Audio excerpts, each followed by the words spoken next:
शिवजी सदा सहाय। ॐ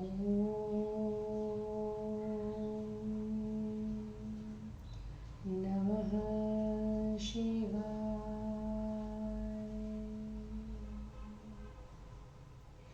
गुरुजी सदा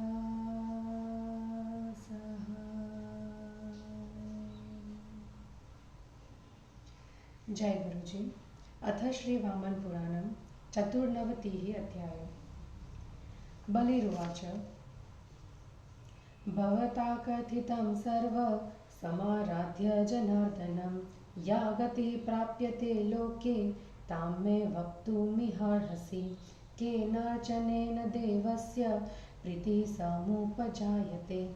कानि दानानि शास्त्राणि प्रीणनाय जगद्गुरो। उपवासादिकं कार्यं कस्यां तिथ्यां महोदयं।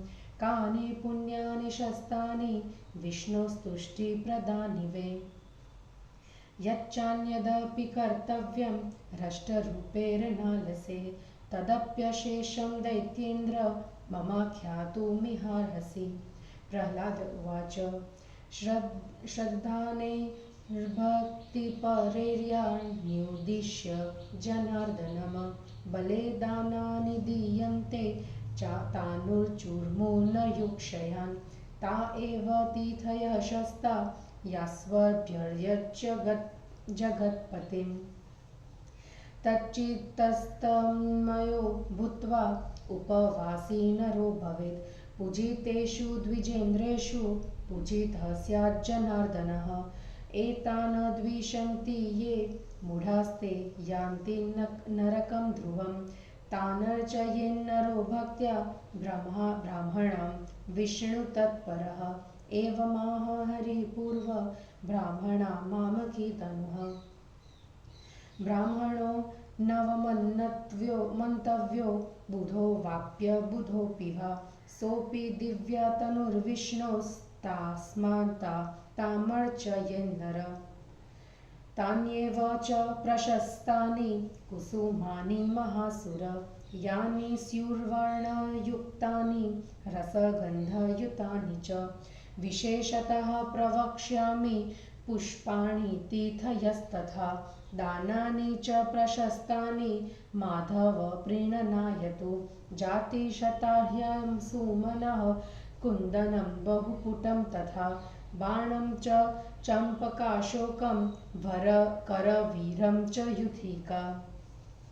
पारिभद्रं पाटला च बकुलं गिरिशालिनी। तिलकं च जपाकुसुमं पीतकं नागरं त्वपि। एतानि हि प्रशस्तानि कुसुमान्यच्युतार्चने। सुरभिणी तथान्यानि वर्जयित्वा तु केतकीं। बिल्वपत्रं शमीपत्रं पत्रं मृगाङ्कयोः। तमालामलकीपत्रं शस्तं केशवपूजने। येषामपि हि पुष्पाणि प्रशस्तान्यच्युतार्चने। पल्लवान्यपि तेषां स्युः पत्राण्यर्चाविधो हरे। विरुधां च प्रवालेन बहिर्षाचार्चयेत्तथा। नानारूपैश्चाम्बुभवेः कमलेन्दीवरादिभिः। प्रवाले शुचिभिः श्लक्ष्णैर्जलप्रक्षालितैर्बले। वनस्पतीनामच्चर्येत तथा दुर्वाग्रपल्लवे। चन्दनेनानुलिम्पेत कूर्दकुमेन प्रयत्नतः। उषिरपद्मकाभ्यां च तथा कालीयकादिना। महिषाख्यं कणं दारुहिर्सिंहकं सागरुंसिता। शङ्खं जातिफलं श्रीशे धूपानि स्युः प्रियाणि वे। हविषा संस्कृता ये तु यवगोधूमशालयः। तिलमुदगादयो माशा व्रीहयश्च प्रिया हरे गोदानानि पवित्राणि भूमिदानानि चानघ वस्त्रान्न स्वर्णदानानि प्रीतये मधुधातिनः माघमासे तिलदेयास्तिलधेनुश्च दानव इन्धनादीनि च तथा माधवप्रीणनायतु फाल्गुने व्रीहयो मुद्गा वस्त्रकृष्णाजिनादिकं गोविन्दप्रीणनार्थाय दातव्यं पुरुषर्षभे चैत्रे चित्राणि वस्त्राणि शयनान्यासनानि च विष्णुप्रीत्यर्थमेतानि देयानि ब्राह्मणेष्वथ गन्धमाल्यानि देयानि वैशाखे सुरभिणिवे देयानि द्विजमुख्येभ्यो मधुसूदनतुष्टये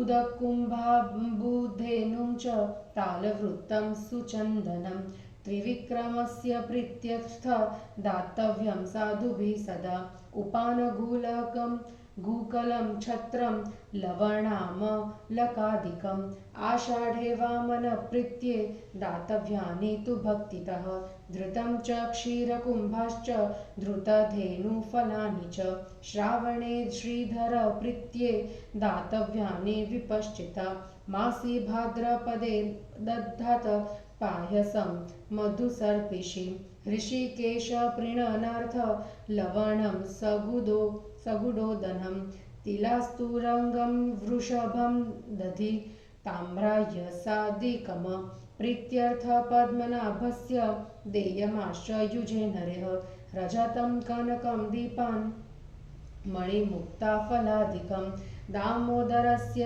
तुष्टर्थ प्रदधात कार्तिके नरः खरोष्ट्राश्वत्थरान्नागान् यानयुग्यमजाविकं दातव्यं केशवप्रीत्ये मासि मार्गशिरे नरेः प्रासादनगरादीनि गृहप्राणवर्णादिकं नारायणस्य तुष्ट्यर्थ पौषे देयानि भक्तितः दासमलकारन्मम्नं षडरससंयुतं पुरुषोत्तमस्य तुष्ट्यर्थ प्रदेयं सार्वकालिकम् यदधिष्ठतमं किञ्चिद्वाप्यस्ति शुचिगृहे ततद्विदेयं प्रीत्यर्थ देवदेवाय चक्रिणे यः कारयेन्मन्दिरं केशवस्य पुण्यालोकान् सजयेच्छाश्वतान्वे दत्त्वा रमान पुष्पफलाभिपन्नन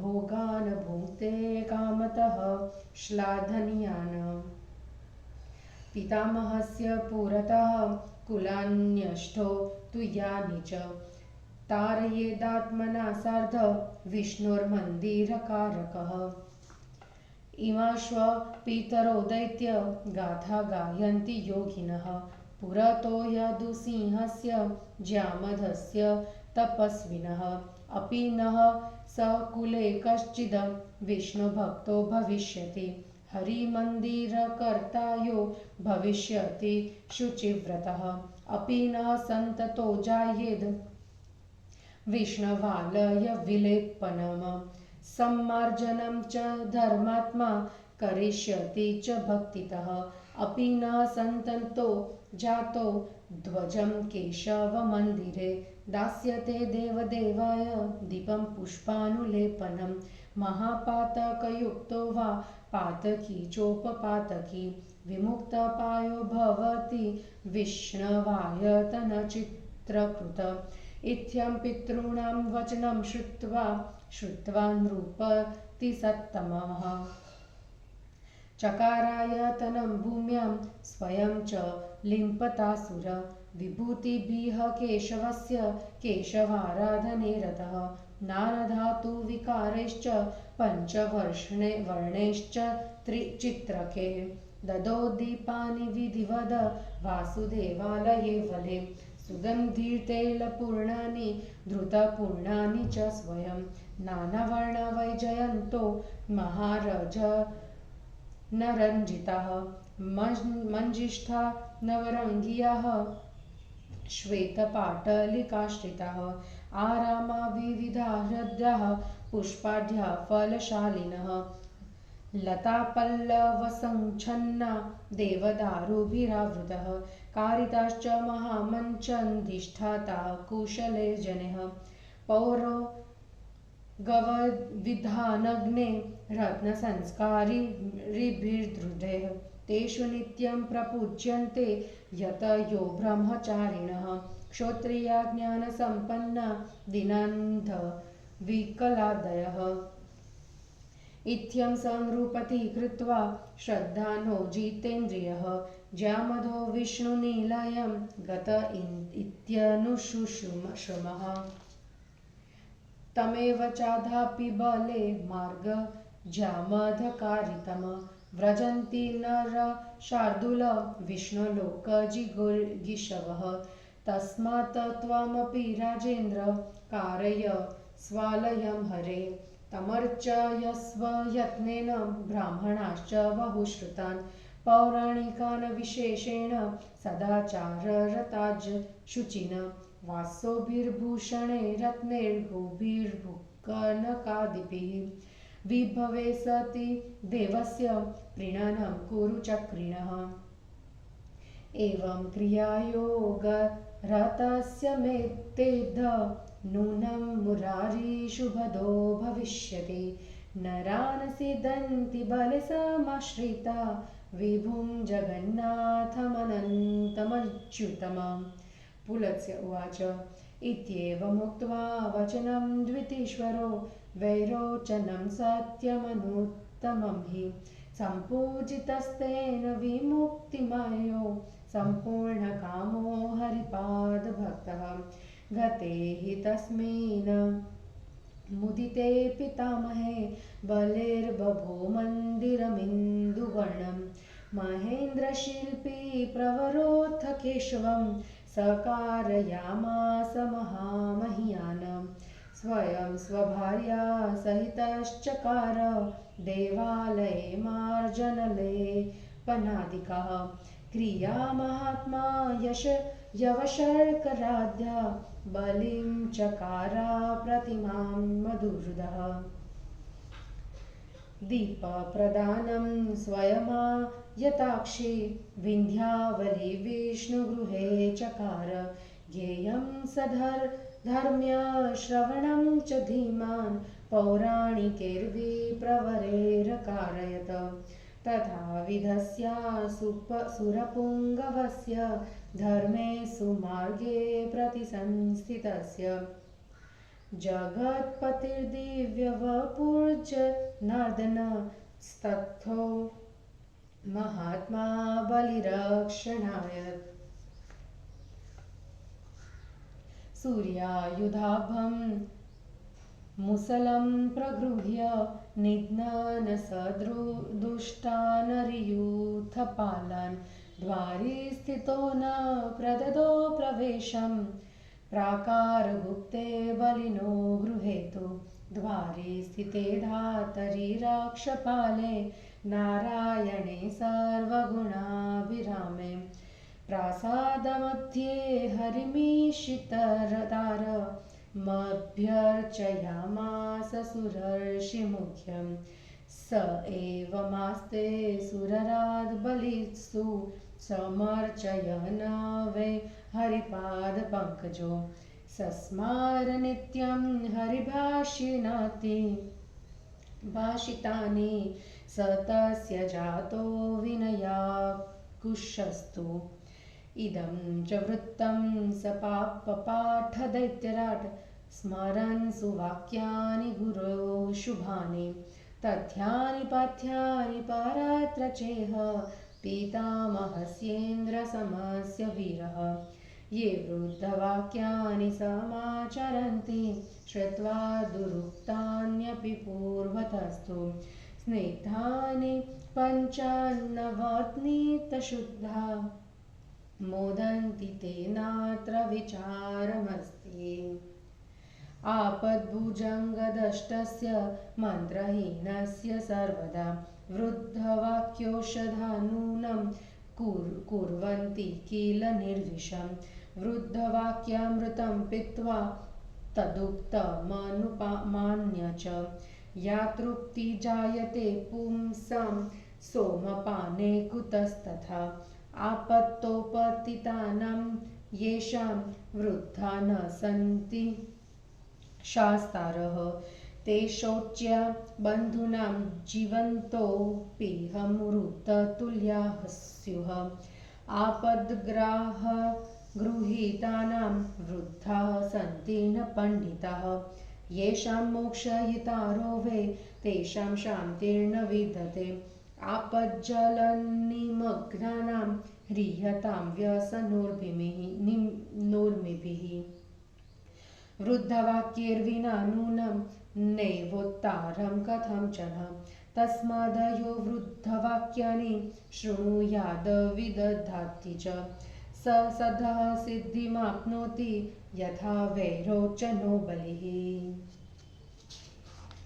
हिंदी अनुवाद। बलि का प्रहलाद से प्रश्न, विष्णु की पूजनादि विधि, मामानुसार विविध दान विधान, विष्णु मंदिर निर्माण और विष्णु भक्त एवं वृद्ध वाक्य की महिमा का वर्णन। बलि ने कहा, तात आपने सब कुछ कह दिया, अब आप जनार्दन की पूजा करने से प्राप्त होने वाली गति का कथन करें। किस प्रकार की आराधना करने से वासुदेव को प्रसन्नता होती है, उन जगत गुरु को प्रसन्न करने के लिए किस प्रकार के दान करने चाहिए, कौन सी वस्तुएं प्रशंसित है, किस तिथि में उपवास आदि करने से महान उन्नति होती है, विष्णु की प्रीति उत्पन्न करने वाले कौन से पवित्र कार्य कहे गए हैं। दैत्येंद्र आलस्य से रहित होकर प्रीतिपूर्वक करने योग्य अन्य कार्यों का भी वर्णन आप भली भांति मुझसे कीजिए।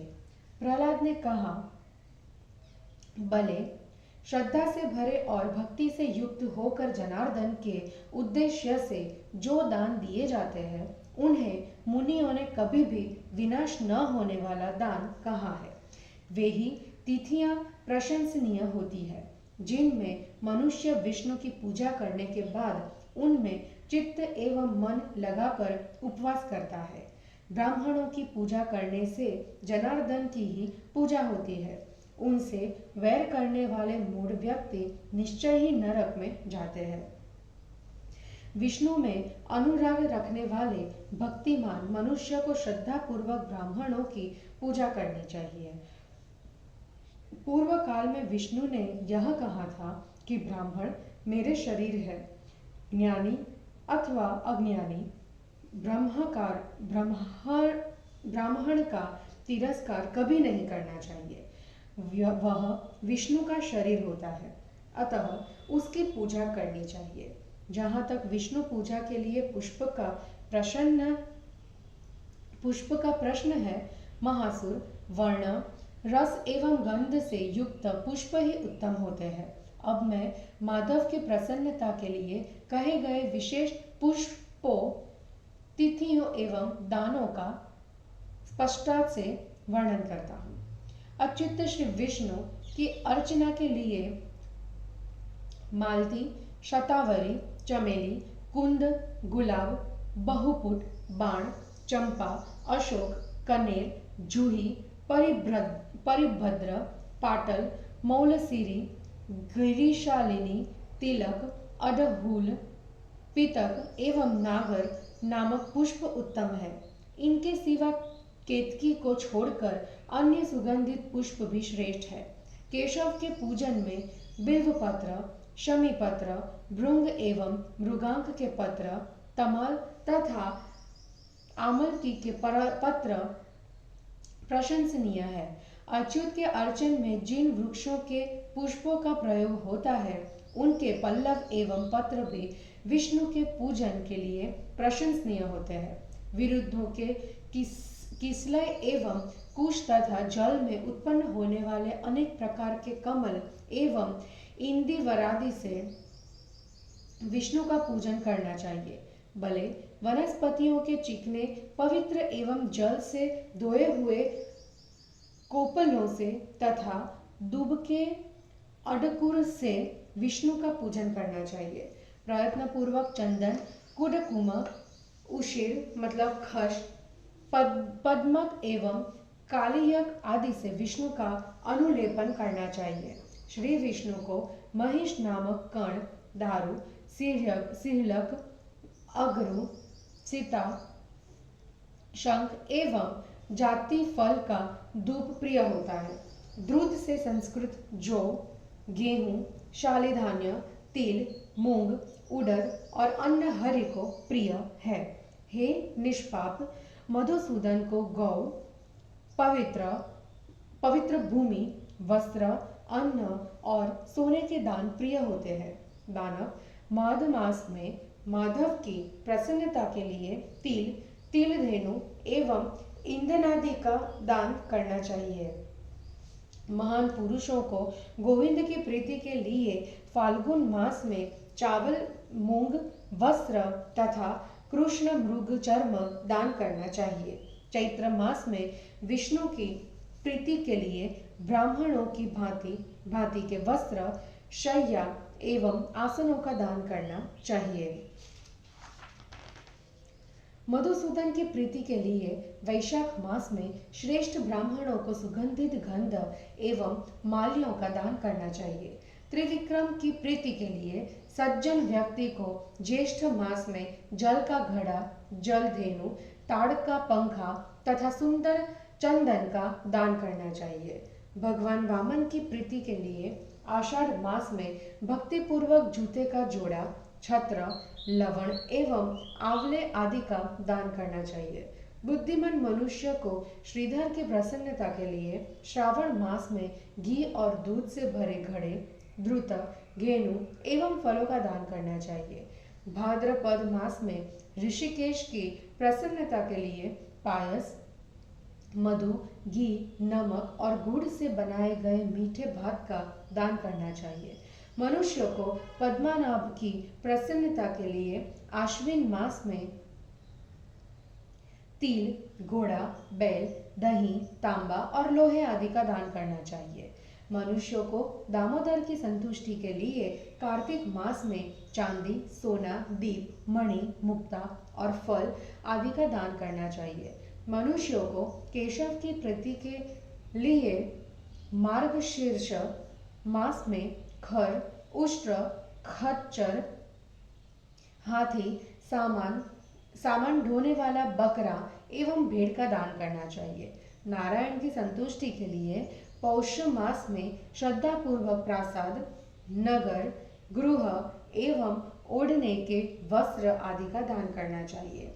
पुरुषोत्तम की संतुष्टि के लिए सभी समय दासी, दास, आभूषण एवं मधुर आदि षट रसों से युक्त अन्न का दान करना चाहिए। चक्र धारण करने वाले देवाधिदेव की प्रसन्नता के लिए अपनी जो सबसे अधिक इच्छित वस्तु हो अथवा घर में जो वस्तु पवित्र हो उसका दान करना चाहिए। केशव भगवान का मंदिर निर्माण करने वाला मनुष्य सतत स्थायी पुण्य लोकों को प्राप्त करता है। फूल फल वाले वाटिकाओं का दान करने वाला इच्छा अनुसार प्रशंसनीय भोगों का उपभोग करता है। विष्णु भगवान के मंदिर का निर्माण करने वाला पुरुष अपने पितामह से आगे के 8 कुल पुरुषों का उद्धार करता है। दैत्य पितरों ने यदुश्रेष्ठ योगी एवं तपस्वी जामद के सामने इस गाथा का वर्णन किया था। क्या हमारे कुल में पवित्र व्रत धारण करने वाला इस प्रकार का कोई विष्णु भक्त उत्पन्न होगा जो हरि का मंदिर बनवाएगा? क्या हमारी संतति में कोई विष्णु मंदिर में श्रद्धा पूर्वक चूने आदि से सफाई करने वाला और झाड़ू देने वाला धार्मिक उत्पन्न होगा? क्या हमारी संततियों में ऐसा कोई होगा जो केशव के मंदिर में ध्वजा का दान करेगा और देव देवेश्वर को दीप, पुष्प और सुगंधित चंदन आदि प्रदान करेगा। पातकी अथवा उपपातकी व्यक्ति विष्णु मंदिर को भांति भांति के रंगों से सजाकर अथवा दिव्य चित्र बनाकर पाप से मुक्त हो जाता है। असुर पितृगण के इस प्रकार के वचन को सुनकर उस नृपश्रेष्ठ ने पृथ्वी पर मंदिर का निर्माण करवाया। वह स्वयं उसमें चूने आदि से सफाई तथा धोना पोंछने का आदि करता था। वह केशव के विभूतियों, नाना प्रकार की धातुओं से निर्मित वस्तुओं तथा 5 वर्ण के तिलकों से पूजा करने लगा। भले उसने वासुदेव के मंदिर में स्वयं विधिपूर्वक सुगंधित तैल एवं घी से भरे दीपक का दान किया। उसने विष्णु मंदिर में कुसुम्भ मजीठ के रंग में रंगे श्वेत एवं लाल वर्ण के तथा 9 रंगों वाले भांति भांति के ध्वजों को आरोपित किया।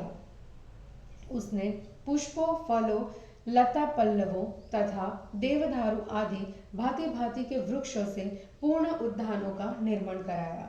पाकशाला के अध्यक्ष के विधान को जानने वाले एवं रत्नों से अलंकृत करने वाले अत्यंत कुशल पुरुषों से अधिष्ठित बड़े बड़े मंचों का निर्माण करवाया। उनमें प्रतिदिन यतियों, ब्रह्मचारियों, श्रोतियों, ज्ञानियों, दीनों, अंधों एवं विकलांगों, लंगड़े, लूले आदि पुरुषों का सत्कार होता था। हम लोगों ने सुना है कि ऐसा कार्य करने से श्रद्धावान और जितेंद्रिय राजा जामद ने विष्णु लोक को प्राप्त कर लिया। भले विष्णु लोक की प्राप्ति की कामना करने वाले पुरुष आज भी राजा जामद द्वारा प्रदर्शित उसी मार्ग का आश्रय लेते हैं। इसलिए राजेंद्र, तुम भी हरि का मंदिर बनवाओ और प्रयत्न पूर्वक उन हरि बहुश्रुत ब्राह्मणों एवं विशेष रूप से सदाचार परायण पवित्र पुराण जानने और प्रवचन करने वालों का पूजन करो। ऐश्वर्य रहने पर वस्त्र, आभूषण, रत्न, गौ, पृथ्वी एवं स्वर्ण आदि के दान द्वारा चक्रधर विष्णु को प्रसन्न करो। तुम्हारे इस प्रकार की क्रिया करने में तत्पर रहने पर मुरारी निश्चय ही तुम्हारा कल्याण करेगा। भले विभु जगन्नाथ अनंत अच्युत का आश्रय ग्रहण करने वाले व्यक्ति दुखी नहीं होते। पुलत्स्य जी बोले, बलि से इस प्रकार सत्य तथा श्रेष्ठ वचन कहने के बाद विष्णु भगवान ने चरणों में अनुराग रखने वाले सफल मनोरथ द्वितीश्वर प्रहलाद बलि द्वारा किए गए सत्कार को ग्रहण कर मोक्ष मार्ग की ओर प्रस्थित हो गए। पितामह प्रहलाद के प्रसन्न होकर चले जाने पर बलि का महल चंद्रमा की भांति प्रकाशित होने लगा। महामहिम उस बलि ने विश्वकर्मा से केशव का मंदिर निर्मित करवाया। बलि स्वयं अपनी पत्नी के साथ उस देवालय में मार्जन, लेपन आदि क्रियाएं करने लगा। मधुसूदन के लिए महात्मा बलि ने जौ एवं शक्कर आदि का उत्तम नैवेद्य निवेदित किया। विशाल नयना विंध्यावली स्वयं विष्णु मंदिर में दीपदान करने लगी। बुद्धिमान बलि पुराणवेता श्रेष्ठ ब्राह्मणों से धार्मिक प्रवचन करवाने लगा। उस प्रकार के धर्म मार्ग में स्थित रहने वाले असुरों में श्रेष्ठ बलि की रक्षा के लिए दिव्य शरीर धारण करने वाले जगतपति परमात्मा जनार्दन वहां विराजने लगे। वे द्वार पर रहते हुए इस 1000 सूर्यों के समान तेज वाले मुसल को लेकर दुष्ट शत्रुओं के युद्धपतियों का संहार करते एवं प्राचीर परकोटा से रक्षित बलि के भवन में किसी को प्रवेश नहीं करने देते थे। सभी गुणों से सुंदर लगने वाले विधाता नारायण के द्वारपाल होने पर बलि भी अपने महल के भीतर निरंतर सुरों एवं ऋषियों में सर्वश्रेष्ठ नियमन करता हरि का पूजन करने लगा। असुर राज बलि इस प्रकार हरि के चरण कमलों का अर्चन करते हुए नित्य हरि के वचनों का स्मरण किया करता था। वह नियम उसके लिए विनय का अडकुश हो गया। इंद्र के समान श्रेष्ठ अपने पितामह के कल्याणप्रद इस लोक तथा परलोक में कल्याणकारी एवं सुंदर तथ्य वचनों का स्मरण करते हुए वह वीर दैत्यराज इस वृत्त का पाठ करता था। पूर्व में कठोरता पूर्वक कहे गए और बाद में नवनीत के समान स्निग्ध मतलब कोमल एवं शुद्ध वृद्ध वाक्यों का श्रवण कर तदनुसार आचरण करने वाले निसंदेह आनंद प्राप्त करते हैं। वृद्ध वाक्य रूपी औषधि आपत्ति रूपी सर्प से दंशित मंत्रहीन पुरुष को निसंदेह विष से रहित कर देती है। विद्ध वचन रूपी अमृत को पीने एवं उनके कथन के अनुसार आचरण करने से मनुष्यों को जो तृप्ति होती है वैसी तृप्ति सोमपान में कहाँ है। वृद्धजन आपत्ति में पड़े हुए जिन मनुष्यों का शासन मतलब मार्गदर्शन नहीं करते वे बंधुओं के लिए शोचनीय तथा जीवित ही मरे हुए के समान होते हैं।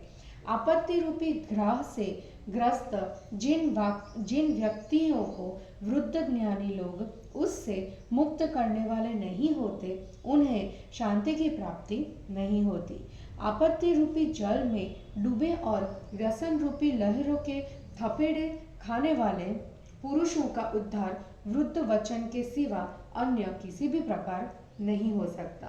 अतः वृद्ध वचन को सुनने एवं तदनुसार आचरण करने वाला मनुष्य विरोचन पुत्र बलि के समान शीघ्र सिद्धि प्राप्त करता है। और इस प्रकार श्री वामन पुराण में 94वां अध्याय समाप्त हुआ। जय गुरु जी।